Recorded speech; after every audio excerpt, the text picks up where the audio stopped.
सभी को नमस्कार, गुड मॉर्निंग, राम राम। कल अपन ने देखा था मशरूम के अंदर कि किस किस प्रकार की मशरूम रहती है, जो प्रयोगशालाओं में उगाई जाती है, खेतों में उगाई जाती है, झोंपड़ी बना करके या कमरों में उगाई जाती है, क्या क्या मेडिसिनल वैल्यू है, क्या क्या पोषक मान है उनका, खाने से क्या अच्छा रहता है, कितना कितना कंजप्शन जो है अपने विश्व में, भारत देश में और राजस्थान में हो रहा है, कितना कितना प्रोडक्शन हो रहा है। पहले चैप्टर में हमने वो पढ़ा था। दूसरे के अंदर हमने पढ़ा था कि छोटा खाना यानी माध्यम यानी मीडिया, इंग्लिश में बोलें तो वो कैसे बनाया जाता है और वो क्यों बनाया जाता है, उसके ऊपर बातचीत किए थे। फिर हम बड़े खाने की बात किए, यानी कि गेहूं का दाना आधा कैसे पकाया जाता है, जिसको इंग्लिश में सबस्ट्रेट बोलते हैं, हिंदी में बोलते हैं कीणव तैयार करना। और फिर हमने ऑयस्टर मशरूम पढ़ी थी, ढींगरी मशरूम को कैसे उगाते हैं। कभी भी उगाना चाहो साल भर तो ढींगरी मशरूम को आप उगा लो, सबसे बढ़िया ये तरीका है उसको उगाने का और प्रोडक्शन लेने का अपने घर के लेवल पर कम खर्चे में। आज बात करने जा रहे हैं बटन मशरूम का। महंगी पद्धति है, महंगी विधि है, लंबा टाइम लगता है। हम यदि मशीनें वगैरह ला करके काम करें तो शॉर्ट मेथड है, थोड़े टाइम का है। लेकिन बाय द वे हमारा प्लांट नहीं चले, हम मशरूम को बंद करना चाहें, प्रोडक्शन नहीं लें, मान लीजिए अपने को प्रॉफिट नहीं होवे, अपनी इच्छा नहीं रहती है, तो उन मशीनों को जिनको हमने खरीद लिया हम क्या करें। इसलिए अपन सब काश्तकार लोग कोशिश ये करें कि कम खर्चे के अंदर उत्पादन किया जा सके। तो इस चीज़ को ध्यान में रख करके हम जो विधि अपनाते हैं उसको बोलते हैं लॉन्ग मेथड, दीर्घकालीन विधि। और उसके माध्यम से जो बटन मशरूम की खेती करते हैं, खेती करने का टाइम होगा सितंबर से तैयारी करोगे, सितंबर के लास्ट से अक्टूबर के अंदर आपका कंपोस्ट बन जाएगा, अक्टूबर के लास्ट या नवंबर के अंदर आप बिजाई करोगे। कंपोस्ट तैयार होने के बाद में फिर उन बैगों को भर करके रखोगे। जब बीज बड़वार हो जाएगी, माइसीलिया रन हो जाएगा, तो उसमें केसिंग लेयर करोगे। जब तक केसिंग लेयर नहीं करोगे, वो परत नहीं बनाओगे, तब तक मशरूम नहीं आएगा। और जब केसिंग लेयर कर देते हो उस दिन से आपको सिंचाई करना है, सिंचाई फूड स्प्रे पंप से करना है। ये आपका बटन मशरूम सर्दियों में सबसे ज़्यादा पसंद किया जाता है। 200 ग्राम का पैकेट आज की तारीख में 40 रुपये का मार्केट में मिलता है। आप सब्जी वाली शॉप पर जाना, उसको पूछना, भाव का पता चल जाएगा। सबसे ज़्यादा ये उत्पादित किया जाता है चंबा घाट, सोलन, हिमाचल प्रदेश, वहीं पर इसका सबसे बड़ा सेंटर है। फिर उत्तराखंड में करने लग गए, अपने राजस्थान में कर रहे हैं, हरियाणा के अंदर कर रहे हैं और जम्मू कश्मीर में भी लोग करने लग गए। दूसरे राज्यों में भी, गोवा वगैरह, बिहार वगैरह, इनमें भी किया जा रहा है। लेकिन लार्ज स्केल पर जो किया जा रहा है, जिनका मैं नाम ले दिया, उन स्टेट के अंदर ज़्यादा ये किया जा रहा है। सबसे पहले स्पान बनाते हैं, यानी कि बीज बनाते हैं। तो हम लोग तो बीज लेकर के आ जाएंगे। 100 से 100 रुपये, 125 रुपये किलो का भाव अपने को लगेगा, वो ले लेंगे। कंपोस्ट हम खुद तैयार करेंगे, केसिंग हम खुद तैयार करेंगे। केसिंग क्या होता है कि गाय भैंस का सड़ा हुआ गोबर, जिसको FIM बोला जाता है, फार्म यार्ड मैन्योर, उसका 4 सेंटीमीटर का लेयर बनाया जाता है जब बीज बड़वार हो जाती है। पहली मशरूम के अंदर हम बैग को हटाते हैं, इसमें बैग को नहीं हटाएंगे, उस पॉलीथीन की थैली को नहीं हटाएंगे। कंपोस्ट उसमें भरा जाएगा बीज मिला करके, 12 दिन में बीज बड़वार हो जाएगी, उसको नीचे की तरफ फोल्ड करेंगे, हटाएंगे नहीं। और फिर 4 सेंटीमीटर का लेयर बनाएंगे, उस लेयर के बनाने को बोलते हैं केसिंग। फिर उसके बाद में हमारा फसल चलेगा, तो उसका हम ध्यान रखते रहेंगे। इसमें बटन के समान इसकी आकृति होती है, इसलिए बटन मशरूम बोला जाता है। इसका जो स्टेम है उसकी लंबाई 3 से 4 सेंटीमीटर और मोटाई 2 सेंटीमीटर। ऐसा माना जाता है कि वो थोड़ा आइडियल हो, यानी ज्यादा बड़ी भी ना हो, ज्यादा छोटी भी नहीं हो। ये ऊपर का टॉप है, ये नीचे का डंठल है। इसको ऊपर से पकड़ेंगे, गोलाई के अंदर घुमाएंगे, टूट करके आ जाएगा। हल्का सा यहाँ से चाकू से, फिर बाद में तोड़ने पर आप घुमाते ही टूट के आ जाएगा। फिर तोड़ने के बाद में हल्का सा इसको यहाँ से कट करोगे थोड़ा सा। क्यों कि यहाँ पर ये वो जो गाय भैंस का गोबर FIM बोल रहे थे, जो केसिंग लेयर बनाया था वो लगा रहता है, तो वो थोड़ा इसके लग जाता है, उसको हटाना है। लोग क्या करते हैं जानते नहीं है और यहाँ तक चाकू से काट देते हैं, तो इतना डंठल खराब हो गया। यही प्रोडक्शन है इसका, इसलिए ध्यान रखना है।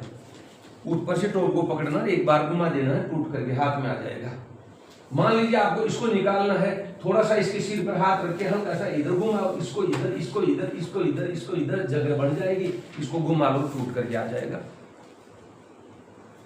जैसे जैसे तोड़ते रहते हो वहां पर वो रोज रोज कुछ न कुछ थोड़ा थोड़ा लग करके आएगा।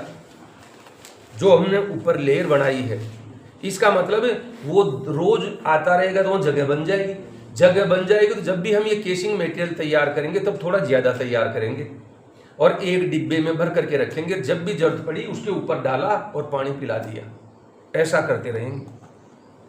ठीक, फिर उसके बाद में सर्दी का मशरूम है, ये चीज अपन जानते ही हैं। हमने शुरू में देखा था कि कार्बोहाइड्रेट कम मात्रा में पाया जाता है। मैंने आपको बताया था मेडिसिनल वैल्यू के अंदर, न्यूट्रिशनल वैल्यू के अंदर क्या क्या चीजें हैं। फैट जो है इसमें कोलेस्ट्रॉल नहीं, अर्गेस्ट्रॉल रहता है। प्रोटीन इसमें जल्दी पचने वाला होता है। रेशे बढ़िया पाए जाते हैं। राख यानी पोटेशियम सोडियम अनुपात अच्छा पाया जाता है। मोटापा कम करता है। इसके खास गुण है, इसकी वजह से इसको उगाया जाता है।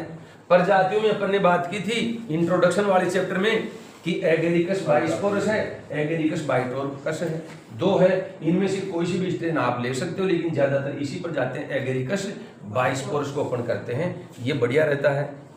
फिर कंपोस्ट प्रिपरेशन करते हैं बटन मशरूम को तैयार करने के लिए। कंपोस्ट बनाया जाता है।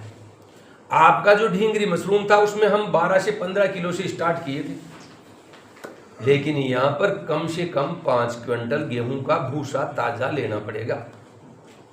ध्यान रखना है ताजा, ये नहीं 2-5 साल पुराना हो, ये नहीं चलेगा। हम गेहूं को थ्रेशिंग करते हैं, हमारा थ्रेशर लगा हुआ है, जहां से भूसे को फेंकता है कटिंग के बाद में। एक भूसा कुछ भूसा जो है आगे गिरता है, कुछ पास में गिरता है। आगे वो जाता है जो हल्का होता है जी। जो पास में गिरता है वो अपने को लेना है। डंठल थोड़ी सी बड़े हो और उसमें डंठल रहते हैं, है ना, बढ़िया वाला वो लेना है। और नया ताजा लेोगे वो सबसे बेस्ट रहेगा। ये नहीं 5-7 साल पुराना हो उसको हम काम में ले रहे हैं मशरूम उगाने के लिए, वो नहीं चलेगा। ठीक, अब किस किस चीज की कंपोस्ट बनाने के लिए जरूरत पड़ेगी? देखो, लोग आपको कई बातें बताएंगे, यूरिया भी डालो, म्यूरेट ऑफ पोटाश भी डालो, सिंगल सुपर फास्फेट भी डालो, अपनी जो पोल्ट्री का जो है मिंगनी जिसको बोलते हैं बीट वगैरह वो भी डालो, है ना, भेड़ बकरी का भी डालो, काफी सारी चीजें बताएंगे। इतना नहीं डालना है। मैं जो बता रहा हूं, जो प्रैक्टिकल अपने हाथों से किया वो चीज बता रहा हूं, उसमें इकोनॉमिक्स बैठता है। हम डालने को सारी चीजें डाल देंगे, लेकिन क्या उतना प्रोडक्शन हमारे को मिल जाएगा?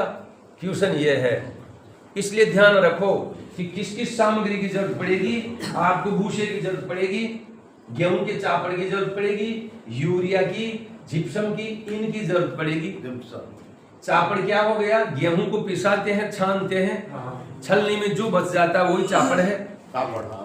व्हीट ब्रान जिसको इंग्लिश में बोला जाता है। फिर कौन कौन सी दूसरी चीजों की जरूरत कैसे कैसे पड़ रही है? देखो, गेहूं का भूसा कम से कम 5 क्विंटल होना चाहिए। मेरे को किसान ने फोन किया, सर मैं बटन मशरूम का कंपोस्ट तैयार कर रहा हूं, कैसे कर रहे हो? कितना भूसा लिया? सर ले लिया 5-50 किलो। 5-50 किलो से पार नहीं पड़ेगी। कारण 5 क्विंटल क्यों? क्योंकि 5 क्विंटल काफी सारी मात्रा है, उसको एक जगह करेंगे, उसमें गर्मी बढ़ेगी। गर्मी बनने से, गर्माहट से बैक्टीरिया, सूक्ष्म जीव पैदा होंगे, वो उसको डिकम्पोज करेंगे, उसको खाएंगे। वो जब तक डिकम्पोज नहीं होगा तब तक भयंकर षड्यंत्र मारेगा। आप भी तैयारी करोगे ना इसकी अपने यहाँ, तो जैसे मान लीजिए इन फ्यूचर हम करना चाहते हैं, तो शुरू के 2-4 पलटाई तक इतना भयंकर बदबू मारेगा कि आपके जहां तैयारी कर रहे हो वहां से कोई निकल जाए तो उसको दौड़ना पड़ेगा, इतनी बदबू आएगी। इसलिए रिहायशी कॉलोनी में कोई भी कंपोस्ट को तैयार नहीं कर सकते। मेरे को खूब फोन आते हैं, सर मेरा एक प्लॉट फलानी कॉलोनी में पड़ा है, मैं ऐसे ऐसे कर लूँ क्या? नहीं कर सकते, बदबू मारता है, तो कॉलोनी वाले इकट्ठा होके आ जाएंगे, है ना। इसलिए कम से कम 5 क्विंटल वो सही उसके अंदर जो है बैक्टीरिया डेवलप हो जाए, वो डिकम्पोज होने में बढ़िया रहे, टेम्परेचर उसमें बन जाए। इसलिए गेहूं का चापड़ कितना लेना है? 100 किलो के अंदर 15 किलो, तो अपना कितना है 500 किलो, तो 75 किलो हमारा ये हो गया। एग्जैक्ट क्वांटिटी है ये, प्रैक्टिकल की हुई। दूसरा यूरिया 100 किलो में 1 किलो 800 ग्राम,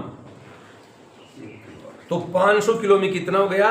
9 किलो, 18 पंजे 90, 9 किलो हो गया। फिर तीसरा जिप्सम 100 किलो के अंदर 3 किलो 500 ग्राम, तो 500 में कितना हो गया? ये हो गया 17.5 किलो हो गया साहब, ये लेना है। इसके अलावा अपने को परेशान नहीं होना है, कोई भी चीज नहीं लेना है, इसी से इकोनॉमिक्स बैठ जाती है, हमारा जो काम करना वो हो जाएगा। हमें उत्पादन लेना बढ़िया लेना है, इसमें बैठ जाएगा आपका उत्पादन। फिर आपको इस भूसे को भरना काई में है, तो इसके लिए नीचे पक्का फर्श होना चाहिए, ऊपर टीन शेड होना चाहिए, क्योंकि बरसात अपन जो है सर्दी के टाइम में काम कर रहे हैं।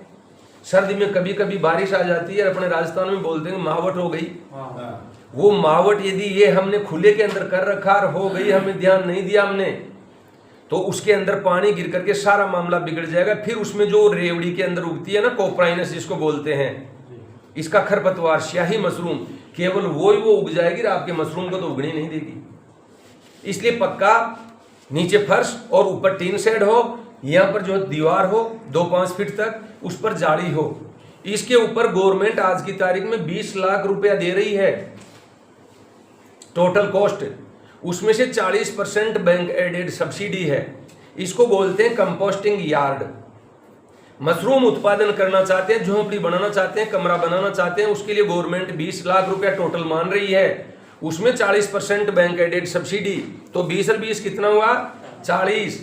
15 लाख रुपया मान रही है कि छोटा कमरा बनाओ, लेमिनार एयर फ्लो, आपका जो है ऑटोक्लेव, ग्लासवेयर, वो सारी चीजें जो हम बीज बनाते हैं उसकी जो सामग्री चाहिए, उसके लिए छोटा कमरा तैयार करो, उस पर 15 लाख रुपया मान रखी है, 40% बैंक एडेड सब्सिडी है। 40 में 15 और जोड़ दो, कितना हो गया? 55 लाख रुपए का आज की तारीख में प्रोजेक्ट बनता है मशरूम के ऊपर। आप तरीके से काम करो तो बहुत बढ़िया इसको कर सकते हो।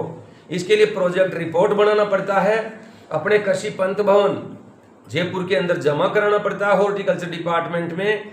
वो लोग इसको देखते हैं, जिस जिले के आप रहने वाले उस जिले के उप निदेशक उद्यान से आपको मिलना पड़ेगा, बात करनी पड़ेगी, फिर आप इस प्रोजेक्ट पर जा सकते हैं। तो अच्छे अच्छे लोग हैं जो इसके ऊपर काम भी कर रहे हैं, लेकिन उनका एक ही है, वो एक दूसरे को बताते नहीं। मेरा मानना है एक दूसरे को बताओ, उसमें बढ़िया रहेगा। नहीं बताते फिर अकेले करते रहो, फिर मार्केट नहीं बनेगा, फिर कहेगा मैं कहाँ बेचूं। तो लोगों को बताओ तो सही क्या चीज है, लोगों को पता चलेगा, आपका मार्केट अपने आप बनेगा। तो आपको इस भूसे को भरने के लिए 3 लकड़ी के या बांस के बोर्ड चाहिए। मान लीजिए अपना यही कंपोस्टिंग यार्ड है, छत भी हमारे पास में है, पैक भी है, भूसा ला करके डाल दिया एक जगह, तो आप बोर्ड इधर लगा दो, तो 2 बोर्ड आपके देखो, लंबाई तो आपके अनुसार रख लो, और इनकी जो ऊंचाई है वो 1.5 मीटर हो, 1.5 मीटर 2 बोर्डों की, और पीछे एक बोर्ड और लगेगा, तो इसकी चौड़ाई 1 मीटर हो और ऊंचाई 1.5 मीटर हो। तो देखिए मेरा बॉक्स बन गया, बॉक्स बन गया ना, 1 मीटर चौड़ा। 1 मीटर ही क्यों प्रश्न ये उठता है, क्योंकि इसमें से एरेशन हो जाता है, वो आर पार हो जाती है, तो वो जो बैक्टीरिया डेवलप होंगे ना, उनको भी तो सांस चाहिए। आपने और ज्यादा चौड़ी बना दी, दिक्कत हो जाएगी, सही डिकम्पोज नहीं होगी। लंबाई कितनी रख लो, आपकी जितनी जरूरत है उतना रख लो, 6 फीट 7 फीट 8 फीट। तो आप 2 बोर्ड ये बनवाओगे, 1 बोर्ड इधर वाला, तो मैंने लिख रखा है 3 बोर्ड की जरूरत पड़ेगी। वो लोहे के हो सकते हैं या लकड़ी के हो सकते हैं। इस चीज की आपको जरूरत पड़ेगी मोटी मोटी। इसके अलावा भूसे को आपको भरना है उस बॉक्स के अंदर, तो शावल आता है जिसमें भूसे को लेकर के फेंक दिया। खोदने के लिए कुदाड़ी वगैरह उसकी जरूरत पड़ेगी, फावड़ा ले तो वो ले लो, छबड़ी की जरूरत पड़ेगी, आपको गमबूट की जरूरत पड़ेगी। रोड बनाने वाले लोग डामर जब गिराते हैं तो गमबूट पहनते हैं, इसलिए क्योंकि ये भूसा इतना गर्म होता है कि आपके पैर जल जाएंगे जब काम करोगे, पलटाई करोगे तब। एक बार आपने ढेरी बना दी, 2 दिन इस ढेरी को छोड़ना है, 2 दिन के बाद में पलटाई करना है, फिर 2 दिन छोड़ना है, 2 दिन बाद में फिर पलटाई करना है। कभी पलटाई उधर करोगे, कभी इधर करोगे, कभी उधर कभी इधर, ऐसे 7-8 बार पलटाई आपको करना है। 27 दिन का टाइम उसमें चला जाएगा। लो साहब, गेहूं का चापड़, व्हीट ब्रान जिसको बोलते हैं, जिप्सम है, भूसा है। अपन तो प्रैक्टिकल बातें करें तो अच्छा रहे, ठीक। शावल की मैं बात कर रहा था, ये शावल है। कुदाले की बात कर रहा था, ये रहा। फावड़े की जरूरत थी, ये रहा। गमबूट ये रहे। अब कोई नहीं समझे गमबूट क्या होता है सर, हम तो जानते नहीं। ये गमबूट है, बड़े वाले जूते, है ना। शूज पहन करके आराम से काम करो बढ़िया तरीके से। छबड़ी आपको भर के ऊपर फेंकना, ऊंचाई हो गई। अभी अलवर के एक बच्चे का मेरे पास में आया था। ऐसे ऐसे लोग हैं, पता नहीं ऐसे क्यों करते हैं, मेरी ये चीज समझ में नहीं आती। मेरा मानना, अपने किसानों को जितना आता है वो तरीके से बता दो, छुट्टी। उसको बेचारे को खुले के अंदर तो करवा दिया, बीच बीच में पाइप लगवा दिए। पाइप इसलिए कि एरेशन हो जाए। अरे तो एरेशन हो जाएगा, मैं बता रहा हूँ वैसे ही कर लो। अब वो पचरा उसके पीछे पड़ रहा है, जब वो कर देगा और कहीं पर भी थोड़ी बहुत चूक हो जाएगी, सफाई में सही नहीं बैठ पाएगा मामला, वहीं पर उसके कंटामिनेशन आ जाएगा। लो साहब, फेंकना पड़ेगा पूरा। तो थोड़ा तरकीब से, तरीके से। मैंने YouTube के ऊपर भी कई मूवियों को देखा है, कोई कैसे भूसे को जो है उसके ऊपर उछल रहे हैं। क्या कर रहे हो सर? सॉफ्ट कर रहा हूं। सॉफ्ट अपने आप ही हो जाएगा, तुम क्यों सॉफ्ट कर रहे हो? कोई कैसे क्या फैला रहे हैं, कैसे ना, ये नहीं। प्रैक्टिकल चीज किया वो आदमी एक ही बार में बताता, तरीके से बात बताता है। तरीके से करते रहो, ये जो तरीका है ना, बस इससे 100% सक्सेस हो जाओगे। भूसे को जो है, व्हीट स्ट्रो को लिया अपन ने। अब देखो, इस व्हीट स्ट्रो को, इस गेहूं के भूसे को कंपोस्ट बनाने की 2 विधियां जो मैं आपको बताया, दीर्घकालीन विधि और अल्पकालीन विधि। यानी इसमें मशीनों की जरूरत पड़ती है, और हम मशीन नहीं लेना चाहते, हम जो नॉर्मल वैसे ही करना चाहते हैं, तो वो पहली विधि को अपन अपनाते हैं, दीर्घकालीन विधि। तो हम क्या करते हैं इसमें, इस विधि के अंदर ज्यादातर यही काम मिली जाती है। 27 दिन का टाइम लगता है, 7 से 8 बार पलटाई की जाती है भूसे की। क्या करते हैं, सबसे पहले हम जो करेंगे उसी की बात करें। सबसे पहले भूसे को ला करके आपके इस फर्श के ऊपर डाला जाता है, फिर उसको पानी से गीला किया जाता है। तो इसको बोलते हैं पूर्व गीली अवस्था, प्री वेटिंग फेज इंग्लिश में। प्री वेटिंग फेज यानी पूर्व गीली अवस्था, पहले गीला किया जाता है। और इस टाइम में इसमें गेहूं का चापड़ और यूरिया खाद डाला जाता है। ध्यान रखना, जितनी मात्रा है ना, भूसे को एक जगह डाल दिए, उसके ऊपर चापड़ डाल दिया और यूरिया डाल दिया, और फिर कटाई कर दो। जिप्सम के हाथ नहीं लगाना, बिल्कुल भी ध्यान रखना है। जिप्सम को जब तीसरी पलटाई होगी तब अपने को काम में लेना है।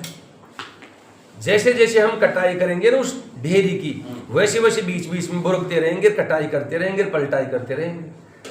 तो तीसरी पलटाई पर ध्यान रखना, जिप्सम को डालना है। प्रश्न ये उठता है कि जिप्सम को क्यों चिपचिपाहट नहीं बने, पीएच मेंटेन हो जाए, इसलिए जिप्सम डालते हैं। हम दाने को आधा पका करके बीज बनाने के लिए काम में ले रहे थे, तब उसमें कैल्शियम कार्बोनेट डाल रहे थे। जिप्सम की भी मैंने आपको बात कही थी, वो इसीलिए कि वो पीएच को मेंटेन करता है, सूखा है नमी को सोखता है। वहाँ कैल्शियम कार्बोनेट काम में ज्यादा ले रहे थे, यहाँ जिप्सम काम में ले रहे हैं। यूरिया खाद नाइट्रोजन देता है, नाइट्रोजन की भी ठीक मात्रा रहनी चाहिए ताकि उससे बढ़वार आती है। और व्हीट ब्रान जो माइक्रोब्स है उनको खाना देने का काम करते हैं। व्हीट ब्रान की वजह से, गेहूं के चापड़ की वजह से मक्खियां बहुत आती है, इसलिए ध्यान रखना है। जब भी काम करो मक्खियां आए तो एक बाल्टी के अंदर थोड़ा पानी लेना, जैसे 1 लीटर पानी ले लिया, 100 ml फॉर्मल्डिहाइड नाम की दवा डाल दी, घोल बना लिया, फुट स्प्रे पंप के उसको फुटबॉल को अंदर बाल्टी में रखा, पंप को चलाया, नोजल से साइडों में जो है छिड़काव कर दिया, आपको दिक्कत भी नहीं, मक्खियाँ भी नहीं आएगी। भूसे पर नहीं डालना है, ये ध्यान रखना, साइडों के अंदर, तो उससे गंध आएगी, मक्खियाँ आपकी चली जाएगी। ये आपको करना है जब पायल बन जाए, जब वो चौकोर ढेर बन जाए। चौकोर ढेर के बनने को पायल बोला जाता है। पायल बनने के बाद में कर दो आप, कोई मक्खियाँ वहाँ नहीं आएगी और वो अंडे नहीं देगी। तो हम पूर्व गीली अवस्था के टाइम में गेहूं का चापड़ और यूरिया खाद डाल देते हैं। ठीक साहब, देखो बच्चा गमबूट पहन रखा है, जहां मैं रिसर्च करता था ना वहीं के फोटोग्राफ्स है। इसने कटिंग कर रही, ये कटिंग कर रहा है सब चीजें डाल डूल करके। पहले तो गीला किया था सारे को गिरा करके, 5 क्विंटल काफी सारी मात्रा हो जाती है। फिर इसमें जो सारी चीजें डालकर कटिंग कर रहा है, ये डाली हुई चीजें हैं। यानी पहली फेज ये है, दूसरा ये है, तीसरा ये है, इस हिसाब से है। और जब ये मिला देगा ना पूरा, तो ये इसको भरेगा बॉक्सेज के अंदर, बॉक्सेज में भर देगा इसको। लो साहब, तो इस बॉक्स में भरने को बोलते हैं पायल बनाना। चौकोर ढेर बनाने को बोलते हैं पायल बनाना। इसलिए मैंने वहां पर देखो क्या लिख दिया, पायल बनाना। गीले भूसे को, यूरिया को, चापड़ को मिश्रित करके लोहे या बांस के बोर्डों में भरा जाता है, उस बॉक्स में भरा जाता है। ठीक है, दो तो दोनों ओर लग जाते हैं, एक पीछे की ओर लग जाता है, ऐसा मैं कह रहा हूं। 2 घंटे के बाद में जब आप भर देते हो, तो 2 घंटे के बाद में इन बोर्डों को हटाना है खोल करके। ये चौकोर ढेरी यूं की यूं बनी रह जाए तो बहुत अच्छी बात है। आप जैसे ही खोलते हैं और गिरने लग जाए तो वापस लगा देना, आधा 1 घंटे का और इंतजार करना, फिर खोलना। अभी ढेरी भी आ जाएगी कैसी दिखती है, पायल कैसे बनाई जाती है, ये ध्यान आपको रखना है। और ये पायल 30 दिन बनाई जाती है, ध्यान रखोगे दिनों का। मैंने कहा था कि 2 दिन के लिए आप गीला करोगे, उस टाइम में आप यूरिया वो डालोगे, वो सॉफ्ट हो जाएगा, और फिर 30वें दिन आप भरोगे। अब ध्यान रखना, 30वें दिन आप भर दिए, जैसे आज सुबह के टाइम में आकर के अपन काम कर दिए और बोर्डों को लगाकर बॉक्स बना करके उसके अंदर भर दिया सारा भूसा। 2 घंटे बाद में इन बोर्डों को हटा देते हैं। तो ये आज बना ये पायल, यानी 30वें दिन पर बना है। 30वें दिन बढ़ गया। अब हर बार 2-2 दिन छोड़ दो, तो चौथा और 5वां दिन छूटेगा। 6ठे दिन पहली पलटाई होगी। कौन से दिन है? कौन सी पलटाई? पहली। 7वां और 8वां छोड़ दो, 9वें दिन दूसरी पलटाई होगी। कौन सी पलटाई? 10वां और 11वां छोड़ दो, 12वें दिन कौन सी पलटाई? और जिप्सम को कब मिलाया जाएगा? ये बात, तीसरी पलटाई। ये ध्यान रखना है। ऐसे 2-2 दिन के गैप पर जो है ना, आप पलटाई करते रहो, मामला एकदम टकाटक रहेगा। ये काम करते रहो। जैसे आप भूसे को पलट रहे हो ना, बॉक्स लगा करके, जैसे मान लीजिए आपने यहां लगाया था, 2 घंटे में हटा दिया, अब 2 दिन बाद में उधर लगाओगे, उन बॉक्सों को इधर मुंह करके ऐसे लगा दो।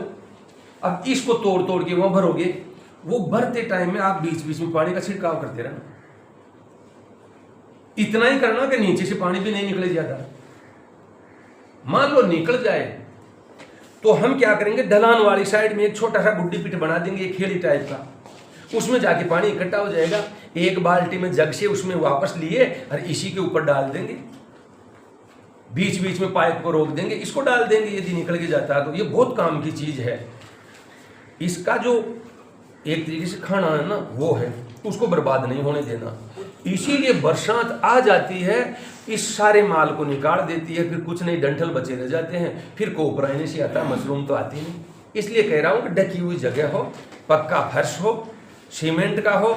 अब लोग अपने जुगाड़ भी कर लेते हैं कि सर हमारे पक्का फर्श नहीं है, खर्चा भी काफी आता है, आप तो वैसे ही बताओ। तो हम कह देते तिरपाल आता है, अपने प्लास्टिक का शीट आता है ना, वो तिरपाल बिछा कर उस पर तरीके से, और जब भी उठाओ तो कोई किनार नहीं लगे आपके शावल की, फावड़ी की, कुदाड़ी की, किसी की भी वो नहीं लगे। तो हम जो है उस हिसाब से इतना बड़ा तिरपाल लेकर के उस पर भी कर सकते हैं। ये थोड़ा सा एक देसी जुगाड़ हो गया। फिर नेक्स्ट चलते हैं, पहली पलटाई 6ठे दिन, दूसरी पलटाई, फिर उसके बाद बीच में से पानी डालते रहते हैं, ये काम करते रहते हैं। दूसरी पलटाई 9वें दिन हो गई, 9 हो गई। ठीक साहब, ये पायल चौकोर ढेर है, यहाँ पर थोड़ा सा देखो 6 के बाद में 10 लिखा हुआ है, ये गलत लिखा हुआ है, 9 रहेगा, फिर 10 11 12 ही रहेगा, एक इसमें से कम करना, यानी 27 आ जाएगा 28 की जगह, है ना। लो साहब, तीसरे दिन ये जिप्सम मिला रहे इसी कटिंग करके। अब ये ऐसे बनता है, ये चित्र वहीं का है जहां मैं काम करता था ना। मैं खुद अपने हाथों से भरता था कॉलेज के अंदर। गवर्नमेंट में यदि कोई थोड़ा बहुत भी पैसा जमा करवा दे तो बहुत बड़ा माना जाता है। मैं इतना इंटरेस्ट लेके करता था। देखो मैं अभी ऑफिस आ गया ना, कोई मुझे देखने वाला नहीं है ना, लेकिन मेरी ड्यूटी है वो मैं तरीके से कर रहा हूँ, इसी में मजा आता है। क्यों, किसको क्या दिखाना, अपनी ड्यूटी को तरीके से करो, फिर देखो ऊपर वाला अपने आप ही रिजल्ट देता है, किसी को दिखाने की जरूरत नहीं है। मैं वहां पर भी ऐसे काम करता रहता था और खुद अपने हाथों से करता था। ये नहीं नौकरों को कह दो ना, उनके साथ लग करके 300 350 बैग भर देते थे। शाम को यहाँ पीठ दर्द करने लग जाती थी, लेकिन मजा उसी में आता था, सेटिस्फेक्शन मिलता था कि यार हमने क्या काम किया है।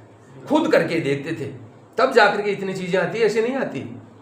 किताबें कितनी पढ़ लो, लेकिन प्रैक्टिकल जब तक नहीं होता तब तक मजा नहीं आता। और फिर इनको भरते टाइम, जैसे उस टाइम में क्या था, आजकल तो एटीएम हो गया, एटीएम नहीं था तब। हमारे को बैंक से पैसे निकलवाने हैं तो हम भी इसी फिराक में रहते थे कि जब कंपोस्ट बना रहे होते हैं तभी चले।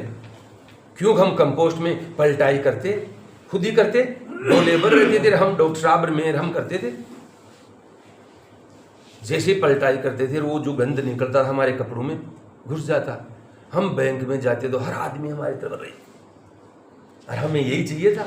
हम बड़ी सारी लाइन होती थी, उस लाइन के बीच में जैसे जैसे घुसते जाते लोग छोड़ छोड़ के हटते जाते, झट नंबर आ जाता, पैसा लेते तुरंत आ जाते, हमारा टाइम खराब नहीं होता है।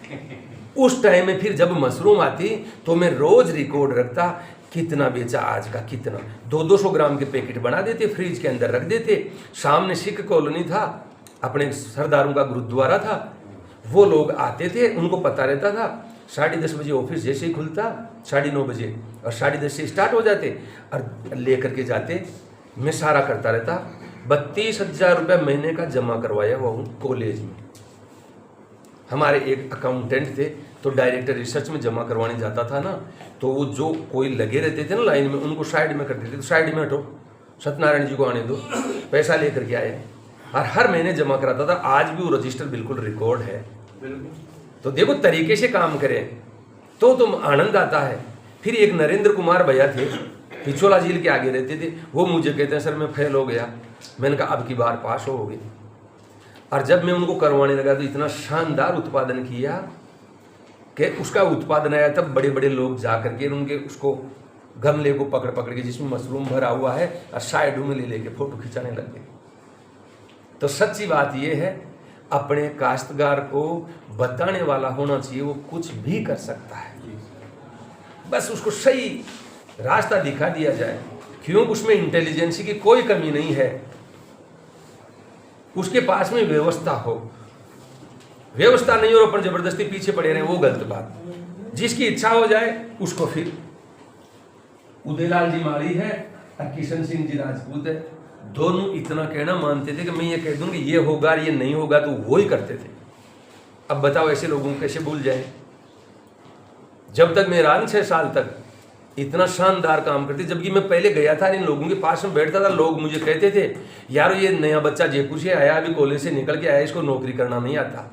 मुझे ध्यान है नौकरी कैसे की जाती है, लेकिन मैं जानना चाह रहा था, ये मेरे से बड़े लोग थे यानी उम्र में, इनके तजुर्बे को मैं पकड़ना चाह रहा था कि तुम कैसे कर रहे हो, क्योंकि ये तो कितने साल से कर रहे थे।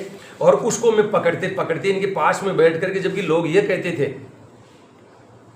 यार ये लेबरों के साथ में बैठता है, उनको ये पता नहीं था लेबर के साथ में बैठ के लेबर से क्या पूछना चाह रहा है, क्या जानना चाह रहा है। लेबर को सब चीज का पता रहता है, और फिर सब इंसान ही तो है ना, कहीं का लेबर कहीं का ऑफिसर। मेरा मानना है आदमी ढंग का होना चाहिए, उसमें कुछ क्वालिटी होनी चाहिए, उसको दोस्त बना लेना चाहिए। तो उन्होंने इतना बढ़िया बढ़िया चीजें बताई मेरे को, और मैं उन चीज़ों को करता रहा, वहाँ पर प्रैक्टिकल करता रहा और उनको लिखता रहा। और लिखते लिखते 2001 में तो गया था, 4 में तो मशरूम की किताब भी निकाल दी, और आज 13वीं किताब चल रही मेरी, 13वीं। पूरे एग्रीकल्चर हॉर्टिकल्चर में किसी ने भी इतनी किताबें लिख दी हो तो आप जो कहो वो मैं कर दूं। पूरे एग्रीकल्चर हॉर्टिकल्चर विभाग की बात कर रहा हूं, क्यों इसमें इंटरेस्ट आता है। मेरी जो 13वीं किताब चल रही है, रात में 11 साढ़े 11 बजे तक उसकी प्रूफ रीडिंग कर रहा था, फाइनल फेज में है, फाइनल करेक्शन हो रहे हैं। ये फाइनल करेक्शन होती है वो तैयार हो जाएगी और 300-400 रुपये की हो जाएगी, 300 पेज के आसपास। उसमें A to Z पूरा पोलिया उसका शुरू से लेकर के लास्ट तक। तो देखिए इंटरेस्ट ऐसे आता है। आप लोग बहुत अच्छे तरीके से सुन रहे हैं, सुंदर तरीके से सुन रहे हैं, तभी तो मैं आपको बता रहा हूँ।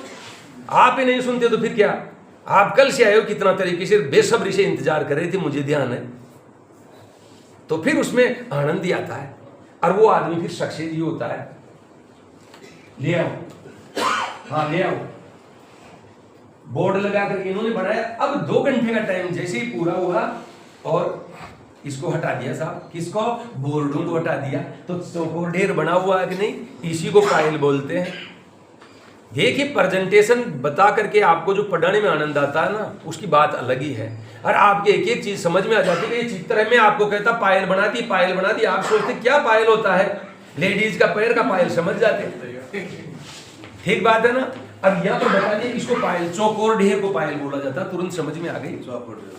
ठीक साहब। तो 2 घंटे में बोर्ड हटाए जाते हैं। देखो उधर तो बोर्ड लगे हुए हैं, जब पूरा भर जाएगा ना वो भूसा, तो फिर 2 घंटे के बाद में ऐसा बन जाएगा और हम बोर्डों को हटा देंगे।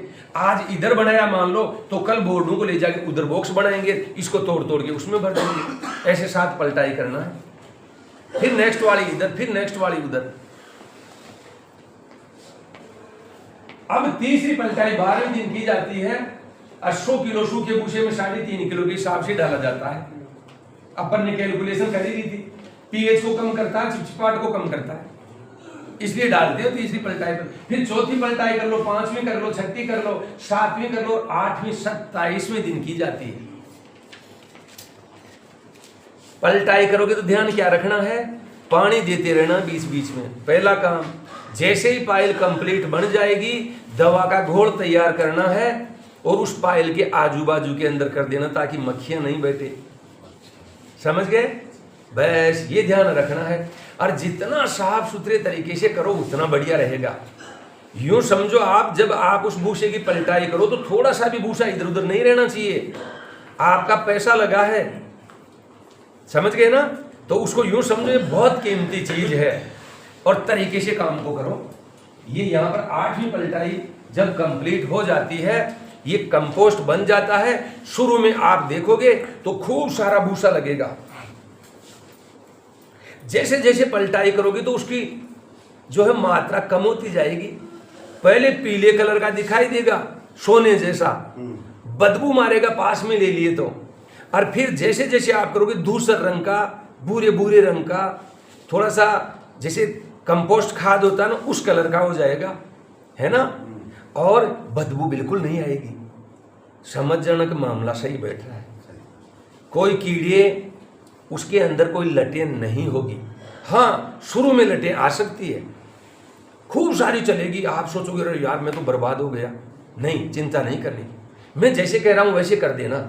जब पलटाई करोगे सब मरमरा जाएगी, क्योंकि इसमें गेहूं का चापड़ डाल रहे हैं, व्हीट ब्रांड डाल रहे हैं, वो सॉफ्ट हो जाता है, वो खाने की चीज है। मक्खी क्या करती है, किसी भी चीज पर अपनी लार को डालती है, पिघालती है, खींच लेती है। तो वो जो व्हीट ब्रांड डाले तो पिघला हुआ मिलता है उसको वहां पर, उस भूसे में, इसलिए ज्यादा आती है। हर चीज का कारण समझा करो, इसलिए मक्खियां आ रही है। यूरिया डालते अकेला तो नहीं आती, लेकिन हमने गेहूं का चापड़ डाला है, उसको खाने के लिए आती है। इसलिए हल्का हल्का अपने बीच बीच में वो भी होता रहे। अल्पकालीन विधि 18 से 20 दिन में कंपोस्ट तैयार कर देती है। लेकिन देखो इसमें कई चीजों की जरूरत पड़ती है, जैसे बल्क पास्चराइजेशन टनल है, पीक हीटिंग रूम है। इनका इन मशीनों का अपन क्या करेंगे, अपने को मशीनों से बात नहीं करनी। पहले अपने देसी तरीके से बात करो, वैसे कंपोस्ट बनाओ, फिर आगे बढ़ जाओ। अच्छा कंपोस्ट, उसकी पहचान क्या है, रंग गहरा भूरा होगा, हाथ ये नहीं चिपकेगा, पानी की मात्रा लगभग 70% तक होगी। फिर उसके अंदर अच्छी खुशबू आएगी, अमोनिया की गंध बिल्कुल भी नहीं आएगी। आप चेक करोगे नाइट्रोजन की मात्रा कितना, तो 2 से 2.5% रहेगा। कंपोस्ट का पीएच चेक करोगे तो 7 से 7.8% रहेगा। बिल्कुल आइडियल कंपोस्ट बनने की पहचान है ये, किताबों की लिखी हुई चीजें, और अपना किसान ये चीज कर देता है, उसमें कीड़ा वगैरह किसी प्रकार की फफूंद नहीं होगी। शानदार कंपोस्ट आपका तैयार हो जाएगा। इसका मतलब अब ये बिजाई के लिए तैयार हो गया है। अब आप क्या करोगे, वही कल जो बताया था, शीट बिछानी है, हाथ साफ करना है, छोटे टब को साफ करना जिसमें बीज तोलना है, बड़े टब में जिसमें भूसा तोलना उसको साफ करना है, उस फ्लेक्स के ऊपर भी वो रुई का फोया घुमा देना है, और 6-6 किलो तोड़ तोड़ करके ढेरी बनानी है। ये थोड़ा सा ध्यान रखना कि ढेरी बना करके ये देख लेना वो गरम गरम रहता है, ठंडा हो जाए, ठंडा हो जाए वो, और ठंडा होने के बाद में इसमें बीज मिलाना है। तो इसमें बीज मिलाने की बात करते हैं, उसमें 2% मिला रहे थे 100 किलो में, 2 किलो। 2% का मतलब, प्रतिशत का मतलब 100, 2% मतलब 100 में 2। यहां पर 1% मिलाया जाता है। नियम से 60 ग्राम बीज ही 1-6 किलो की ढेरी पर मिलाया जाता है, लेकिन थोड़ा सा ज्यादा करके हर ढेरी के ऊपर 100-100 ग्राम बीज डाल दो। कंपोस्ट को तोड़ के ढेरी बना दो, 100-100 ग्राम बीज डाल दो, उसको मिक्स कर दो, और थैलियां वही रहेगी 45 × 60 सेंटीमीटर साइज की, 45 × 60 सेंटीमीटर साइज की। उनके अंदर नीचे के दोनों कोने काट दो, 4 जगह छेद कर दो और भर दो। इस हिसाब से इसकी